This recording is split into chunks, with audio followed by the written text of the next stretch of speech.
जलन। ममता बहुत ही सीधी और प्यारी लड़की थी, वहीं सुनील एक सरल और आगे बढ़ने की सोच रखने वाला लड़का। सुनील, बेटा सुनील कहाँ है? अरे जरा एक गिलास पानी तो दे दो। हाँ माँ, अभी आया। क्या माँ, पानी तेरे सर के पास ही तो रखा है, क्या हो गया है? तबीयत खराब है क्या? अरे नहीं नहीं, वो उठने का मन ही नहीं कर रहा था, तो देखा ही नहीं। वैसे क्या कर रहा है? यहाँ बैठ ना मेरे पास। माँ पढ़ रहा था। वो क्या है ना, नौकरी में तो वक्त नहीं मिलता, अब ऑफिस से घर आकर ही तो वक्त मिलता है। अच्छा अच्छा ठीक है, पढ़ ले जा बेटा। सुनील पढ़ लिख कर और आगे बढ़ना चाहता था, लेकिन माँ की तबीयत खराब देखकर सोचता है कि शादी ही कर ले। कब तक माँ का ख्याल वो अकेले रख पाएगा? तो एक दिन, माँ ये ममता है, मैंने इससे शादी कर ली है। तुम्हारी तबीयत भी ठीक नहीं रहती, तो मैंने सोचा शादी कर लेता हूँ। घर संभालने वाली और तुम्हें संभालने वाली कोई आ जाएगी तो अच्छा रहेगा। माँ अचानक से सामने बहू देखकर हैरान रह जाती है।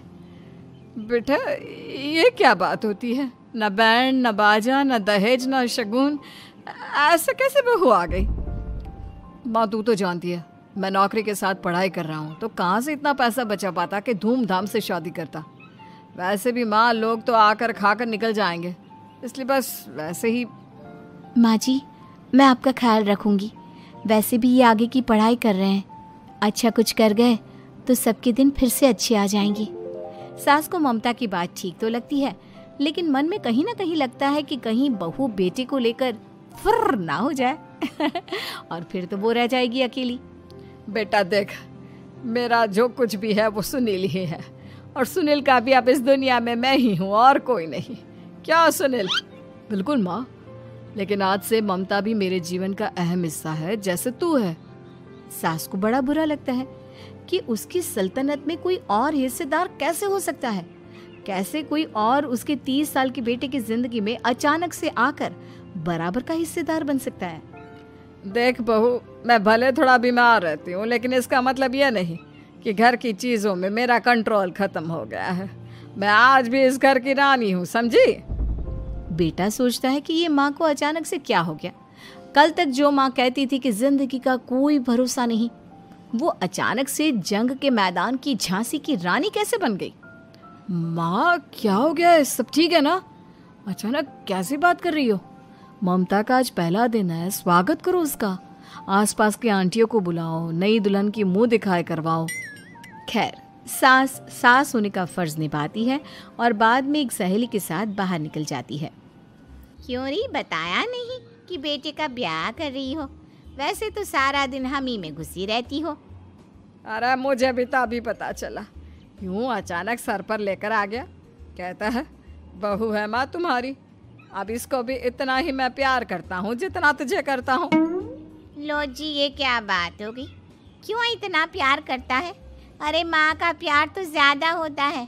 अब उसको तो कोई दूसरा पति मिल सकता है, लेकिन तुम ही बताओ, क्या माँ की ममता किसी और की हो सकती है? ना जी ना, बेटे को समझाओ ये बात। अरे क्या समझाऊं, मुझे तो खुद ही समझ में नहीं आ रहा कि क्या हो रहा है। जो बेटा कल तक माँ माँ करता था, अचानक से बीवी बीवी का राग आलाप रहा है। देखा, उसकी बीवी ना सुंदर और जवान है। सुंदरता के आगे तो एक से एक नहीं टिके, तो तेरा बेटा किस खेत की मूली है? सास को भी समझ में आ जाता है कि बहू की सुंदरता के आगे माँ का प्यार किसी काम का नहीं। उधर बीवी, ए जी, अम्मा जी सहेलियों को छोड़ने गई थी, अभी तक आई नहीं, हम देख आए क्या? अरे रहने दो ना, आ जाएंगी। कहाँ जाएगी, उनकी आदत है, एक बार जाती है तो पूरी पंचायत खत्म करके ही आती है। अच्छा ही है, खाना वाना खा कर गई होगी। छोड़ो ना, घूमेगी तो खाना पचेगा, नहीं तो ऐसे ही खाट पकड़ लेगी। बहू भी शांत हो जाती है। उधर सास सोचती है कि आज थोड़ा देर से ही घर जाती हूँ, जब बेटा परेशान होकर ढूंढेगा तब मजा आएगा। बीवी को खुद ही पता चल जाएगा कि माँ के आगे उसकी दाल नहीं गलेगी। लेकिन वहीं दूसरी ओर घर पर, ए जी, माँ जी अभी भी नहीं आई, हमको तो घबराहट हो रही है कि क्या करें, जाकर पता करें किसी के घर। अच्छा, कहाँ जाओगी ये भी बता दो। पहला दिन है तुम्हारा इस घर में और एक ही दिन में मोहल्ला छानोगी क्या? हाँ, तो आप भी तो नहीं जा रहे हैं ना, हमको फिक्र हो रही है। अरे यार, ये रोज का है अम्मा का, खाओ और सो जाओ। बस फिर क्या था, बेटा बहू खाना खाते हैं और कमरे में सोने चले जाते हैं।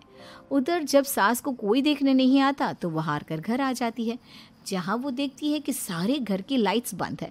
सास को गुस्सा आता है। बहू, ममता बहू कहाँ हो? लेकिन सारे दिन की थकी बहू को ऐसी नींद आती है जैसे किसी ने भांग की गोली खिला दी हो। वो तो नहीं उठती। उठकर आ जाता है बेटा। अरे क्या बात है अम्मा, काहे चिल्ला रही हो? अरे सो जाओ ना, सुबह की थकी है बहू, वो सो रही है। जोर से बोलोगी तो नींद खुल जाएगी उसकी। माँ को गुस्सा आ जाता है। फिलहाल तो सो जाती है, लेकिन मन ही मन ढेर सारा जहर बहू के लिए भरा होता है। सुबह बहू चाय बना रही होती है कि सास धीरे से गैस तेज कर देती है, जिससे चाय का बर्तन जल जाता है। और जैसे ही बहू चाय का बर्तन उठाती है, उसका हाथ जल जाता है। मेरा हाथ जल गया। वो जोर जोर से चिल्लाकर इधर उधर भागती है कि सास थोड़ी देर में उसके हाथ में पानी डाल देती है। हाय रे बहू, क्या कर रही हो? पहली बार रसोई छुई हो क्या? सासू माँ गलती से गैस तेज रह गई थी और बर्तन जल गया, जिससे मेरा हाथ जल गया। हाय रे, कितना गंदा दाग। छी छी छी छी, मुझे तो उल्टी आ रही है तेरा गला हुआ मांस देखकर। तू ना मुझे अभी साथ से खाना मत लगाना। बहू भी खुद का हाथ देखती है तो उसे भी रोना आ जाता है। कुछ दिनों के बाद सास की सहेली आती है, बहू चाय बनाकर लाती है। उसके जाने के बाद सहेली कहती है, बहू की सुंदरता ऐसी है कि कोई भी दीवाना हो जाए। वैसे तेरे बेटे का क्या हाल है? अरे वैसा ही है, बहू के पीछे लट्टू। क्या करूं, कुछ समझ में नहीं आ रहा। मैंने तो बहू के चेहरे पर दिवाली के पटाखे की चक्री फेंक दी, उसका पूरा चेहरा जल गया। अब देखो ना रही सुंदरता, और ना ही अब मेरा बेटा उसे पूछता है। अरे अब तो वो उसे छोड़कर दूसरी भी देखने को बोल गया है मुझे। बहू सारी बात सुन रही होती है। आंटी एक बात बताइए, क्या भरोसा है कि दूसरी सही आए और आपके अनुसार रहे? देखिए आंटी, मेरी सासू माँ को गलत बात सिखाने की जरूरत नहीं है। हमारा परिवार साथ में खुशी से रह रहा है। देख बहू, मेरी सहेली की बेइज्जती ना कर, वही अच्छा रहेगा तेरे लिए, समझी? बहू नहीं मानती है। वो बार बार उनकी सहेली को घर से निकल जाने को कहती है। तभी सास की सहेली पास के चूल्हे से लकड़ी लाकर बहू के चेहरे पर लगा देती है। बहू जोर जोर से रोने लगती है। अरे ये क्या कर दिया? मैंने कहाँ किया, ये तो तूने किया। तू ही नहीं चाहती थी कि बहू बेटे के साथ रहे, भला मैं क्यों करूंगी? मैं तो चली, निपटो अब। बहू रो रही होती है, दर्द से चिल्ला रही होती है, लेकिन सास उसे डॉक्टर के पास नहीं ले जाती। तभी पति आता है। क्या हो गया ममता? ये दाग कैसे लगा? तुम कैसे जली? ममता कुछ नहीं कहती, बस दर्द से करा रही होती है। पति माँ की तरफ देखता है। हो ना हो माँ, ये पक्का आपका काम है। आप ही ममता से जला करती थी ना। देखना माँ, अब पुलिस आएगी, केस बनेगा, लेकिन पहले मैं ममता को अस्पताल लेकर जा रहा हूँ। सभी अस्पताल जाते हैं, जहाँ डॉक्टर ममता की सास से कहते हैं, आपने तो नहीं जलाया ना बहू को? अब ममता की सास के तो पसीने छूट रहे होते हैं। वो घबरा कर कहती है, ना ना डॉक्टर साहब, कैसी बात करते हैं? हम क्या जलाएंगे अपनी बहू को? डॉक्टर ममता के पति से पूछते हैं।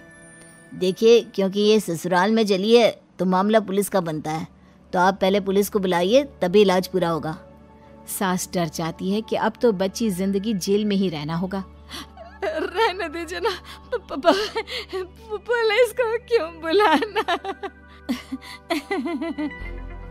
सारी हंसी खत्म हो जाएगी जब पुलिस के डंडे पड़ेंगे। बहू को जलाना भले ही बहुत आसान हो, लेकिन उसके बाद सारी जिंदगी जेल की हवा खाना। सास डर जाती है। पुलिस आती है। पास लेटी दर्द से करा रही ममता स्टेटमेंट देती है। तो क्या हुआ था? कैसे जली आप? ममता पास खड़ी सास को देखती है। बेटी बताओ, कैसे जल गई तुम? ओए, काका का किरण वाली शाहरुख, चुप, बिल्कुल चुप। सास चुप। सभी इंतजार करते हैं कि ममता क्या बोलेगी। जी मैं खाना बना रही थी, लकड़ी उड़कर मेरे ऊपर गिर गई और मैं जल गई। सास बहू की बात सुनकर रोने लगती है। देखा माँ, कितनी समझदार है ममता। ये चाहती तो, हाँ बेटा, ये चाहती तो मैं आज जेल में होती। मुझे माफ कर दे, मैं आगे से अभी कभी ऐसा नहीं करूंगी। बहू के साथ मिलकर रहूंगी, मुझे माफ कर दे।